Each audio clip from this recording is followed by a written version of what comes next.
Hey guys, today I'm going to be doing language, grammar, and math on one video. That way I don't have to upload but one tonight. I'll try to keep the combo lessons done quickly. First of all, I want to say that if you need anything, please send me a message. Text me, call me, send me what's that thing we do? Zoom, that's right. Send me a Zoom request. I will talk with you one-on-one if you have a question. Grammar time. Ta-da! Grammar.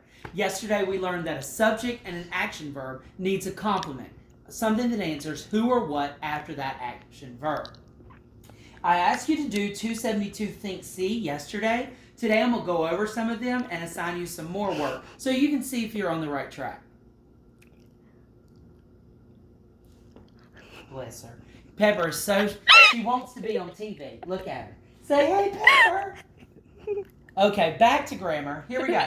The magician pulled a rabbit. Catherine, I need you up here. The magician pulled a rabbit from his hat. First, you're going to find the verb. The verb is pulled. Pulled. Who pulled? The person. Magician pulled. Oh, yeah, that works. Magician is your subject. Pulled is the verb. What did he pull? He pulled a rabbit. That's your direct object. Again, let's look at the next one. Mom wrote a check for the groceries. What's the verb? Wrote. Who wrote? Mom did. Mom wrote what? Check. Check is your direct object. Come back here, little pig. The next one, do your homework early tonight. That's a command sentence. It's an imperative, but it's still going to follow the same rules. Subject, verb, who or what. So the verb is do. Who should do? Because it's an imperative, I know the subject is understood you. You do what? You do your homework. Technically, you're not doing homework because all your work is at home, so you could call it classwork if you wanted to. Has your father bought a new car? This interrogative sentence has an inverted verb, but I'm still going to find it first. Has bought. Be sure you look for the compound verbs that may be hidden throughout your work. Who has bought? Father. Father has bought what? Father has bought a car. You're special. Eric and I will wash the car today. What's the verb? Again, there's the verb phrase, will wash. Who will wash? Eric and I. Eric and I will wash what? We will wash the car. Maybe Dad's new car. I don't know. Anyway, Jesse met Logan and Amy at the bus stop. On exercise Think D, you're going to have to choose the correct choice. Remember, with a compound, you want to take out the compound, get rid of Logan and then when you would say, Jesse met I or Jesse met me. Again, let's go back. The verb is met. Jesse is the subject. Jesse met I or Jesse met me. That's right. Jesse met me. Those are the direct objects. And how to find them. It's subject, action, verb, who or what, and that gives you the direct object. All right? You're gonna finish 272 C and D, and then you're going to do 273.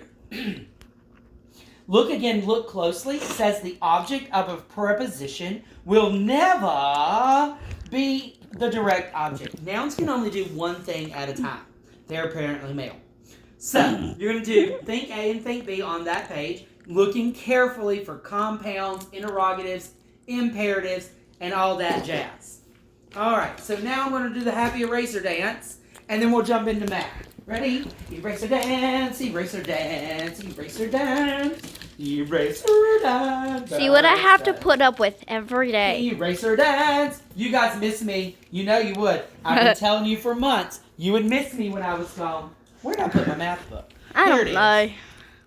So, we started yesterday with you were learning basic geometry. Introduction to Geometry on 241.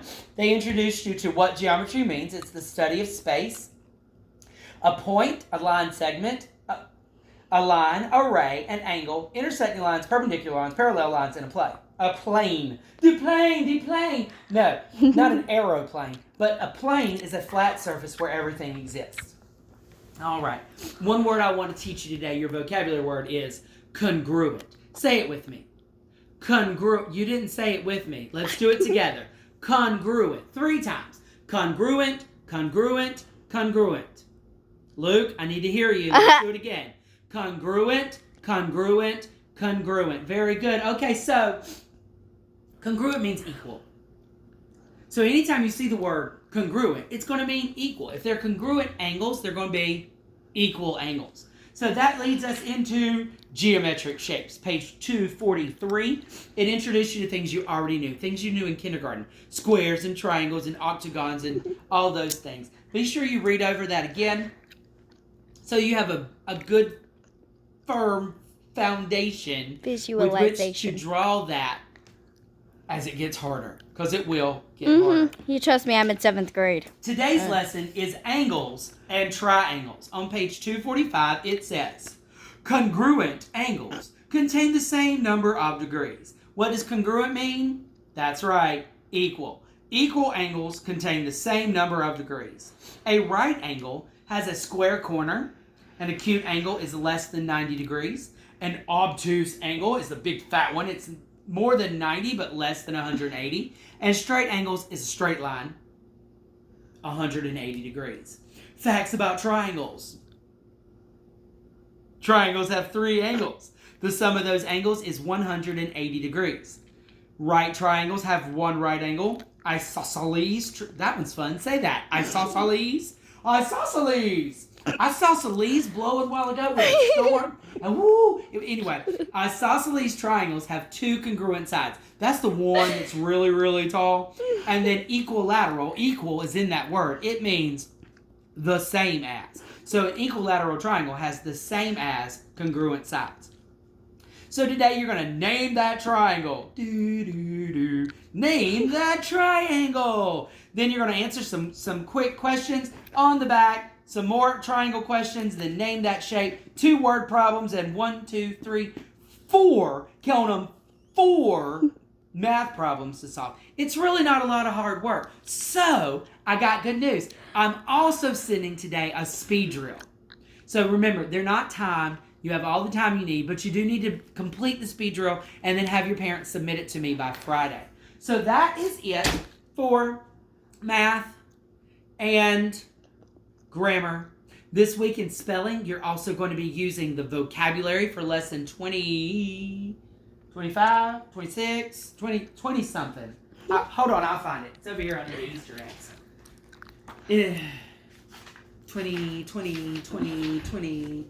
26. I was right. It's 26. You're going to be using the vocabulary review. There are 15 of them. 21 through 30 is on one side. Your sticky note fell off. 30. Oh no, I lost my sticky.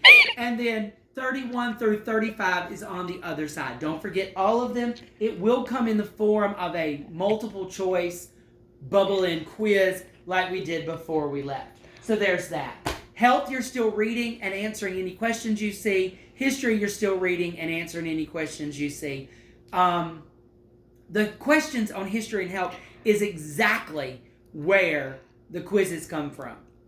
So if you know the answers to the comprehension check questions at the end of each unit, you should do really well on the quiz. I think I've got it all. Bible verse, don't forget you have to memorize that and write it without looking and without help. It's really easy. It's pretty much the pledge allegiance to the Bible this year. Psalm 119:11. I think that's it, guys. Happy Easter. I'll see you tomorrow. Bye.